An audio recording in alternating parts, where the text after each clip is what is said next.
You were listening to the Eagles with Hotel California. And now, over the telephone line, I've got with me a young girl called Kanika, and a very smart and enterprising girl. In fact, a source of inspiration for many. She is the author, uh, no, by the night, and an HR professional by the day. She passed out from SRCC, the Sri Ram College of Commerce, an undergrad from Hindu College, Delhi University. She is a published author. She released her first solo novel, Bikram and Vitthal, last year. That was September 2020, a horror novella. And she's now ready with her new book, a collection of musings called Memoirs. She calls it The Imperfections of Her Life. She has co-authored 5 bestseller anthologies: Select Poetry Collection, Day and Nights, Around the World, and the great Indian anthology, Half-Baked Beans and the Tales of Love, Flares and Glares, and a few other projects in the pipeline. She has been featured on numerous platforms like Delhi Poetry Slam, the Ink magazine, Inspire, Bindas Befikr, and a board of artists. She also reviews books on platforms like Half-Baked Beans and Delhi Poetry Slam. Welcome to our program, Kanika. Thank you so much for the lovely introduction, ma'am. Okay, Kanika, what would you like to be known as, a writer or an HR professional? Writer. Writer. Yeah. Tell me something. You weren't a graduate and a postgraduate in English literature. So how come with doing things like, commerce and economics, you got inclined towards English language, the nuances and aspects of it, and made you pen poetry? Oh, ma'am, actually, it's, it was kind of an irony. And to some extent, things have changed now. But when I was doing my undergrad back in 2010, there weren't much opportunities for people who wanted to try offbeat courses. So I always, as a matter of fact, had an inclination for writing, reading, and English literature in general. In school as well, it used to be my favorite period. I still remember. But I have a family of engineers and doctors, and my parents were very particular about the fact that whatever you want to do in life, follow your passion, okay, but first you need to get a stable degree and a stable job. Okay. So that's how I ended up in, but I was also a sort of rebel. I remember I clearly saying no to engineering. Apart from English, the only doable subject that I had interest in and they approved of was chemistry. So I ended up in chemistry honors as a grad course. Okay. And yeah. And after so that, after chemistry, I think you went to alchemy because that's what you created. yeah. You can say kind of that. And I'm a firm believer of fate and that it takes you places. And it so happened that I wanted to research and do my PhD in chemistry.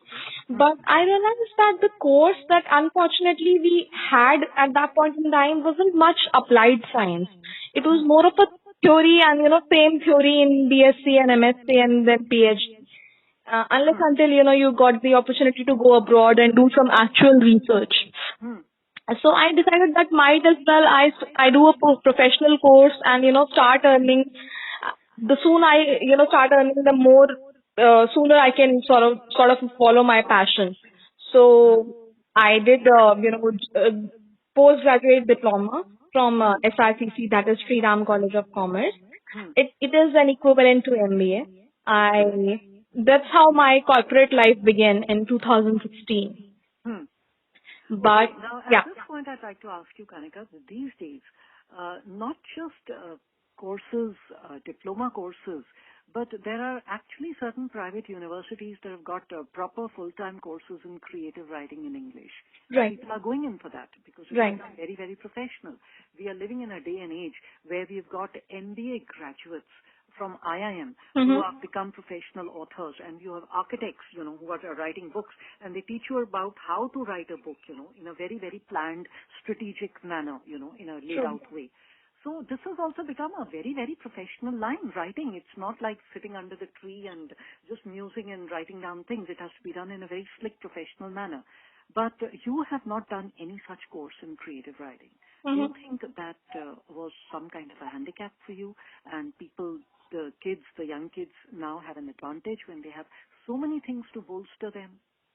No, ma'am. While I do agree that a lot of opportunities have started to pop now, which is a good thing Hmm. because, now parents have also started to, respect offbeat choices. Yeah. But I don't believe in the fact that you really need to learn creative writing. As a matter of fact, I don't believe that you need to be really good in, grammar or English or the subject in which you're writing. Hmm. Your thoughts need to be synchronized. Creativity flows from within. Hmm. You need to be able to see, beauty and poetry in the mundane. Hmm. That is the only requirement I feel. There's no Got it. as such requirement of learning something. Great. There are people, you could have been having your peers who see the beauty in things that are mundane, and so comes poetry, flowing from their pen. But then True. you also said that you needn't be so good in the language and you needn't be so good with the grammar. Mhm. And so, if I am not mistaken, in this line, you have something called an editor. It has to pass Exactly. through that filter of, editing Yeah. before it can go into print, before it can be published. Right. Now, what would you advise people who are a little hesitant saying that, yeah, I do have a lot of creative ideas, but I'm not so good with English? Mhm. Can they wholly and solely rely upon these editors? And now, one level beyond that, ghostwriters. What do you have to say for that? Okay. I'll take up these two one by one. So Hmm. first, let's come to the editing part of it. A lot of people, DM me on Instagram and say, hey, you know what, we really do want to express our thoughts. We are introverts and we want, thoughts to reach people through the medium of writing, but we are not very good in English or Hmm. with grammar or with spelling. Hmm. So there are a lot of, thanks to the advent of, social media and everything, there are a lot of resources now available Hmm. online, Grammarly and other sites wherein you can, self-do check of your grammar and everything if you don't want to put in money. If Hmm. you want to do it more professionally, there are people, like you said, which are editors, which are Hmm. there for a purpose. Hmm. You need to have a good concept, a good storyline. Hmm. You can write it in a doc format and, present it to the subject matter expert who would then do the editing.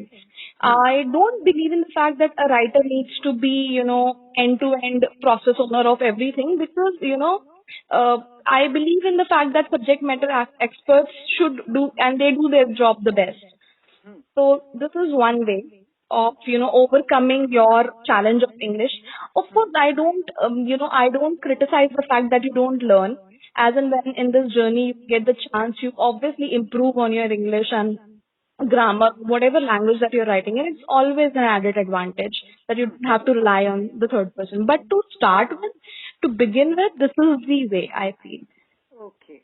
Now, I, at this point, bring on a song which you like very much, and I'll be sharing your journey with my listeners after this song. Stay on the line, Kanika, and listeners, one of Kanika's favorite songs. Here comes.